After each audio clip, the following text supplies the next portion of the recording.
रावण वध की कहानी तो सभी को याद है। ये बात जानते हैं कि रावण की मृत्यु बहुत ही कठिन थी। रावण के जितने सिर प्रभु श्री राम ने काटे, एक नए सिर के साथ जीवित हो गया। इस दौरान रावण के भाई विभीषण ने श्री राम को यह वेद बताया था कि रावण की नाभि में अमृत कुंड का वास है।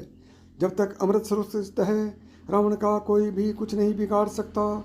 यदि रावण की नाभि पर हमला किया जाए तो उसकी मृत्यु होगी। यह रहस्य जानने के बाद श्री राम ने रावण की नाभि पर तीर चलाया और रावण की मृत्यु हो गई।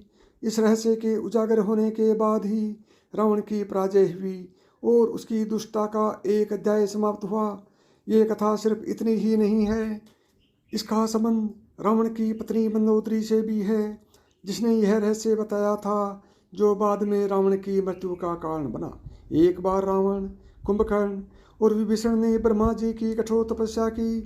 तीनों के कठोर तप से ब्रह्मा काफी प्रसन्न हुए और उन्होंने वरदान मांगने के लिए कहा, जिसके बाद रावण ने ब्रह्मा से वरदान में अमृतत्व मांगा। इस वरदान से ब्रह्मा जी विवश हो गए और बोले कि किसी भी प्राणी को अमृता का वरदान नहीं दिया जा सकता, इसलिए तुम कोई और वरदान मांग लो। लेकिन रावण अपने हठ पर डटा रहा। रावण के हठ के कारण ब्रह्मा जी ने उसे एक विशेष प्रकार का तीर दिया और कहा कि तुम सिर्फ इसी तीर के प्रहार से मृत्यु के मुख में जा सकते हो, इसके अलावा किसी शस्त्र से तुम्हारी मृत्यु नहीं होगी।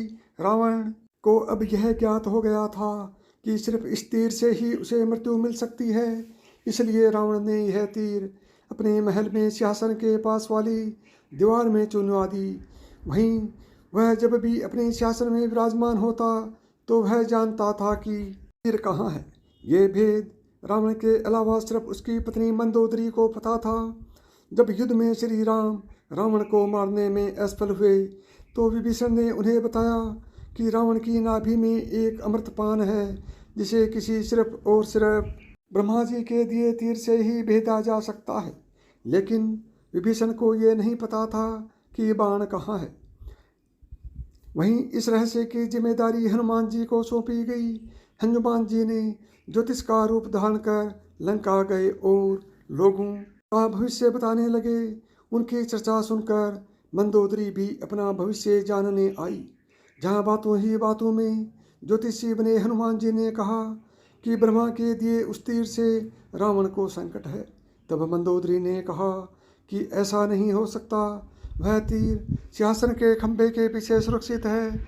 यह भेद पता करने के बाद हनुमान जी उस जगह गए और तीर लाकर श्री राम को सौंप दिया। फिर क्या था, उसी तीर से भगवान ने रावण का वध कर दिया।